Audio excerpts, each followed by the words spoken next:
कैसे हैं आप सब लोग। आई होप आप लोग ये सीरीज एंजॉय कर रहे हो मेरे ट्रैवलिंग की। तो आज हम जिस जगह पे जा रहे हैं उस जगह का नाम है आर्क दे ट्रियोम्फ। पूरे पेरिस से दो जगह से सबसे अच्छा व्यू नजर आता है मेरे हिसाब से। साक्रे कोर से भी अच्छा नजर आता है, वो थर्ड पे है, मगर एक आईफिल टावर से बहुत अच्छा व्यू नजर आता है पूरे पेरिस का, और एक आर्क दे ट्रियोम्फ से।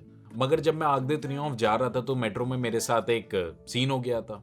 ओके भाई, मैं आप लोगों को बताना चाहता हूँ, जब भी पेरिस आएँ यहाँ पे सब लोग चोर हैं। सही है, सिर्फ यहाँ के जो नॉर्मल लोग घूम रहे हैं वो ही नहीं, मतलब जो यहाँ टिकट्स चेक कर रहे होते हैं वो भी चोर हैं। मतलब कल रात में भी ये मेरे साथ हुआ, मैंने टिकट खरीदी, मैं कल रात ही में पेरिस आया था, मैंने वो पंच भी करी, दरवाज़ा भी खुला। मैं जब पहुँचा, कंट्रोलर था, उसने चेक करा, उसने बोला नहीं भाई आपका ये सही नहीं है टिकट, आपने ऐसा और वैसा और ऐसा और वैसा, आप टूरिस्ट हो वरना मैं पुलिस को बुला लूँगा।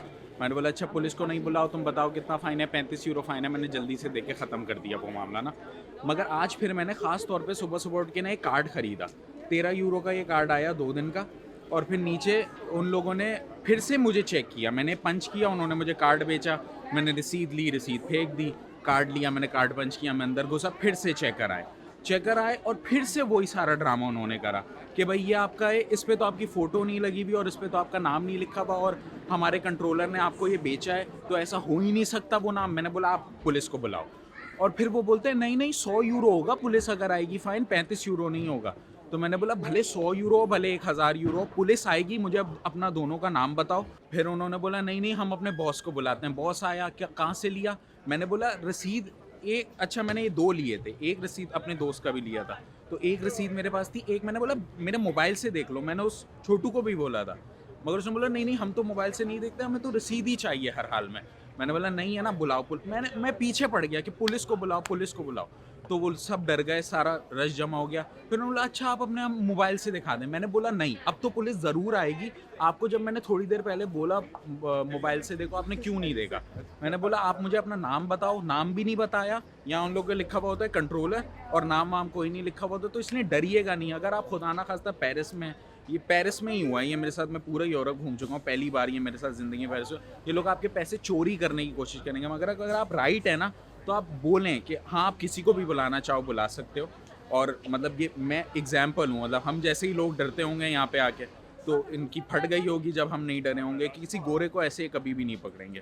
तो बहुत ज़्यादा रेसिस्ट कॉम है ये, जो फ्रेंच होती है सबसे ज़्यादा रेसिस्ट कॉम होती है, तो इसलिए ये शायद हम लोग के साथ कैसे करना। मगर बिल्कुल भी नहीं डरना। मैंने बुलाया, उन्होंने बोला अच्छा भाई सॉरी बहुत गलती हो गई हमसे, आप प्लीज़ यहाँ अपनी फ़ोटो लगा लें। मैंने बोला फ़ोटो मैं क्यों लगाऊं, तुम्हें चाहिए था, जब तुमने मुझे टिकट भेज दिया तुमने मुझे उस टाइम नहीं बोला कि फ़ोटो लगाओ या नाम लिखो, तुमने बस पैसे लेने के लिए उस टाइम भी मुझसे, और अब फिर 35 यूरो का फ़ाइन मार रहे हो। मुझे तो बहुत गुस्सा आ गया, मगर खैर ये मैंने सोचा आप लोगों को एक क्विक वीडियो में बता दूं। और इसके अलावा भी बहुत सारी चीज़ें हैं जिनका आप लोगों को ख्याल रखना चाहिए पेरिस पहुंचने के बाद। मैं उसके बारे में एक सेपरेट डेडिकेटेड वीडियो बना दूंगा कि किन किन चीज़ों से पेरिस में बचना चाहिए और किन किन तरीकों से लोग आपको बेवकूफ़ बना सकते हैं। मगर खैर इन कंट्रोलर से निपटने के बाद मैं आर्क दे ट्रियोम्फ की तरफ चला गया।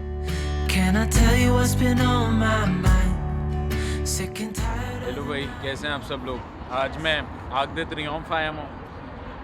मेरे पीछे इस टाइम ये जो स्ट्रक्चर देख रहे हैं आप, ये इंडिया गेट जैसा या ब्रांडेनबर्ग टू अर्फ फ्रॉम बर्लिन जैसा, या स्पेन में बार्सिलोना में भी आर्क दे ट्रियोम्फ है ऐसा, तो ये फ्रांस में भी इसको आर्क दे ट्रियोम्फ ही कहते हैं। और मैं यहाँ पर आया हूँ और मुझे इसके बारे में हिस्ट्री नहीं पता। कहते हैं जब वो फाइटर जेट्स आते थे वर्ल्ड वॉर 2 के टाइम, तो इसके ऊपर से गुजरते थे और सब लोग अपने दरवाजे पर खिड़कियाँ बंद कर लेते थे, छुप जाते थे। और ये देखने में ऐसा लग रहा है कि बहुत छोटा सा है, मगर ये असल में काफ़ी लंबा है, बहुत बहुत लंबा है।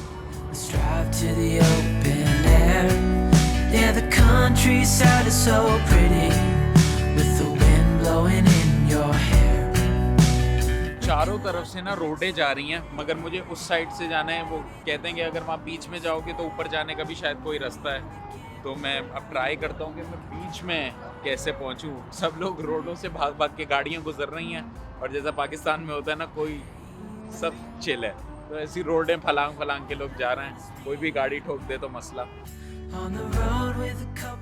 ओके भाई, इस टाइम मैं बिल्कुल रोड के बीचों बीच खड़ा हूँ। मेरे दोनों तरफ से, इस साइड से गाड़ियाँ जा रही हैं, इस तरफ से आ रही हैं, मगर ये जो एक लेन रोड के बीचों बीच इन्होंने बनाई है, ये इसलिए है कि आप आर्क दे ट्रियोम्फ के बीचों बीच खड़े होकर एक फ़ोटो खिंचा सको।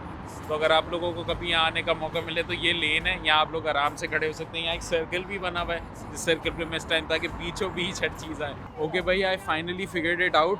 मेरे मतलब मैंने अभी किसी से पूछा तो वो बोल रहे हैं ये जो सीढ़ियाँ जा रही हैं ना यहाँ से रोड के पार से सीढ़ियाँ जो जा रही हैं, सीढ़ियों से अंदर घुसेंगे तो आप आग दे त्रियोंफ के बीचों बीच निकलेंगे। तो प्लीज़ रोड फलांग के नहीं जाइएगा, सीढ़ियों के से इस्तेमाल करिए। with the wind blowing in your hair. आग दे त्रियोंफ के अंदर जाने का टिकट भी है, अगर आप लोग ऐसी टूरिस्ट वीज़ा पर आएँ तो आप लोगों के लिए 13 यूरो का है। अगर आप 10 साल से छोटे बच्चे हैं तो आप लोगों के लिए 8 यूरो का है। और अगर आप लोगों के पास मतलब रेजिडेंस परमिट है कहीं का भी, किसी भी यूरोपियन यूनियन कंट्री का रेजिडेंस परमिट है और आप 25 साल से कम उम्र के हैं तो आपके लिए वो टिकट फ्री है, आप फ्री में आग दे त्रियोंफ जा सकते हैं। वैसे तो ये मेरी पर्सनल रिकमेंडेशन है आप लोगों को, अगर आप मानना चाहें तो सही, अगर नहीं भी मानना चाहें तो कोई मुश्किल बात नहीं है। मगर आप कभी भी पेरिस जाएं तो आर्क दे ट्रियोम्फ के टॉप पे ज़रूर जाइएगा। टॉप से व्यू बहुत अच्छा नज़र आता है। मैं जिस दिन गया था उस दिन थोड़ा सा धुंध थी, इतना ज़्यादा क्लियरली नहीं नज़र आ रहा था सब कुछ।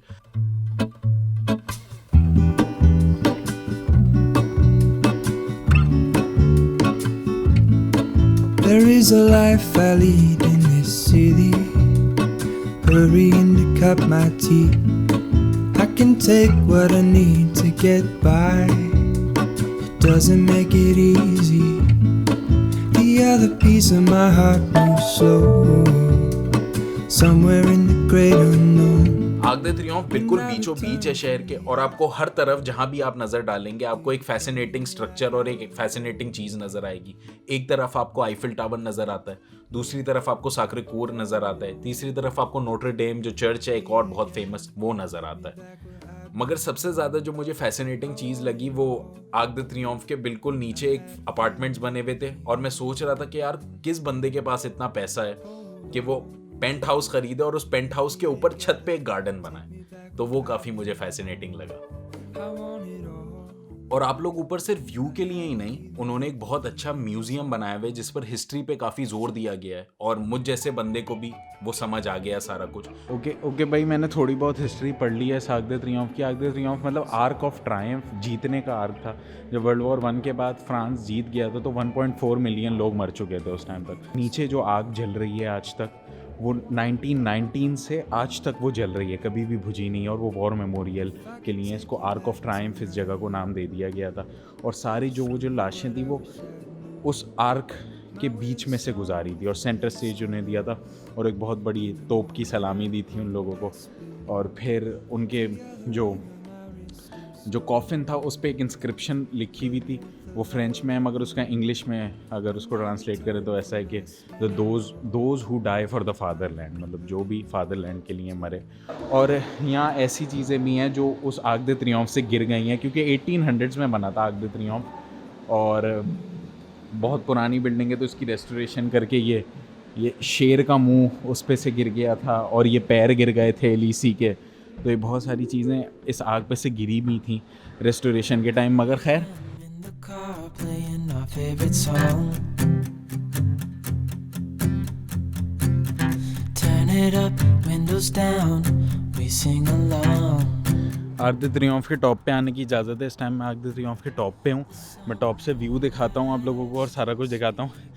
मगर हाँ, अगर आप टिकट वगैरह ख़रीदोगे तो आपको आर्क दे ट्रियोंफ के टॉप पे आने की इजाज़त नहीं है। इस टाइम काफ़ी सर्दी हो रही है तो मगर मैं व्यू दिखाता हूँ कि कैसे मैं बता रहा था ना, एक आईफिल टावर और एक ये, इन दोनों स्ट्रक्चर्स की ना चारों तरफ से कोई ना कोई क्रेजी स्ट्रक्चर या रोड जा रही है, और यहाँ से आईफिल टावर भी नज़र आता है।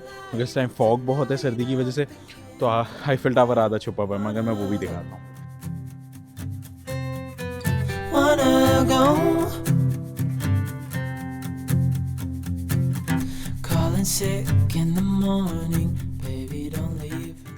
और मैं आप लोगों को एक दूसरी बात बताना चाहता हूँ कि भाई पेरिस में ड्रोन उड़ाने की कोई ख़ास इजाज़त नहीं है। आपको बहुत देखकर ड्रोन उड़ाना पड़ता है कि खुदा ना खास्ता किसी पुलिस वाले ने या किसी और बंदे ने आपको देख लिया ऑफिशियल ने, तो वो आप पे फ़ाइन भी मार सकते हैं। तो इसलिए आप लोग ड्रोन लेकर अगर जाएं भी तो वो ड्रोन कोशिश करिएगा कि ना उड़ाएं। मैंने भी बहुत मुश्किलों से और बहुत कम इसलिए मेरी इन सीरीज में बहुत कम ड्रोन के शॉट्स हैं और आर्क द ट्रियम्फ के पास तो इतनी सिक्योरिटी होती है कि मैंने ड्रोन उड़ाया ही नहीं। वो लोग ये कहते हैं कि आप लोगों को ड्रोन उड़ाने की इजाज़त नहीं है, हर बिल्डिंग के आप ऊपर चले जाओ और ऊपर जाके आप पूरे माहौल की वीडियो बना लो। खैर, आई होप आप लोगों को ये व्लॉग पसंद आया हो। आज मैंने एक छोटा सा व्लॉग बनाया है कि आप लोगों को मैं दिखाऊं ये, क्योंकि काफ़ी एक मॉन्यूमेंटल स्ट्रक्चर है पूरे पेरिस का। तो आई होप आप लोग ये सारा कुछ फॉलो कर रहे हो, और अगर अभी तक आप लोग देख रहे हैं तो please consider liking and subscribing this video and the channel, क्योंकि अभी तक तो आप लोग ये वीडियो देख ही रहे हैं तो might is well follow my channel. तो फिर आई सपोज आज के लिए इतना ही, तो कल मिलते हैं ना कुछ और करते हुए किसी और जगह पे। This is everything with you right next to me.